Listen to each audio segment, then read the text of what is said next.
मंत्री जी। तर या आंदोलनाच्या संदर्भात अनेक महत्त्वाच्या प्रतिक्रिया येत आहेत आणि ही एक अत्यंत महत्त्वाची ब्रेकिंग न्यूज आपण पाहतोय। सीजेपीच्या प्रतिनिधींसोबत केंद्र सरकारची महत्त्वाची बैठक ही पुढच्या काही वेळातच सुरू होणार आहे। शुभम उमाळे आमचे प्रतिनिधी जोडले जात आहेत या बैठकीच्या संदर्भातले अधिकचे अपडेट देण्यासाठी। शुभम, सीजेपीच्या या सगळ्या प्रतिनिधींसोबत केंद्र सरकारची अत्यंत महत्त्वाची बैठक आहे, नेमकी बैठकीत कशा स्वरूपाची चर्चा होण्याची शक्यता आहे? शिवम, खरं पाहायला गेलं तर दिल्लीमध्ये अनेक घडामोडी घडत आहेत आणि अशामध्येच एक महत्वपूर्ण बैठक आज संपन्न होणार आहे। सरकारची जी आहे सीजेपीच्या प्रतिनिधींसोबत शिष्टमंडळासोबत होणार आहे। अशामध्ये 12:30 वाजता कॉन्स्टिट्यूशन क्लब जे दिल्लीमध्ये आहे या ठिकाणी बैठकीसाठी आमंत्रण देण्यात आलेलं आहे।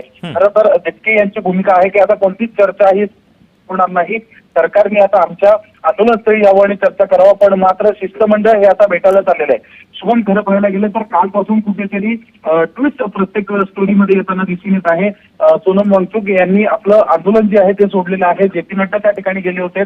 इतकंच नाही तर शिष्टमंडळ देखील आता या ठिकाणी सरकारला भेटायला सरकारदारी येताना दिसून येत आहे।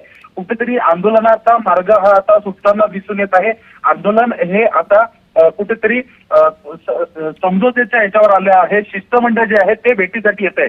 या भेटी दरम्यान देखील हे आंदोलक हे शिष्टमंडळ जे आहे आपल्या प्रमुख 3 मागण्यांवर ठाम असणार असं देखील समजत आहे।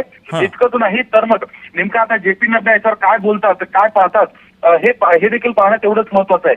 देशासाठी एक महत्वपूर्ण आंदोलन सध्या दिल्ली सुरू आहे आणि अशामध्ये जे.पी. नड्डा हे सातत्याने फ्रंट लाईनवर सरकारकडून जे आहेत प्रत्येक गोष्टीचा तोडगा काढताना दिसून येत आहेत।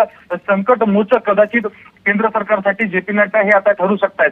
नेमकं आजच्या बैठकीत काय होतं, बैठकीनंतर माध्यमांसोबत शिष्टमंडळ देखील काय संवाद साधतं हे पाहणं आता महत्वाचं असेल। अगदी शुभम, अत्यंत महत्त्वाचे अपडेट या बैठकीच्या संदर्भातले तू पोहोचवलेले आहेत, तुर्तास धन्यवाद।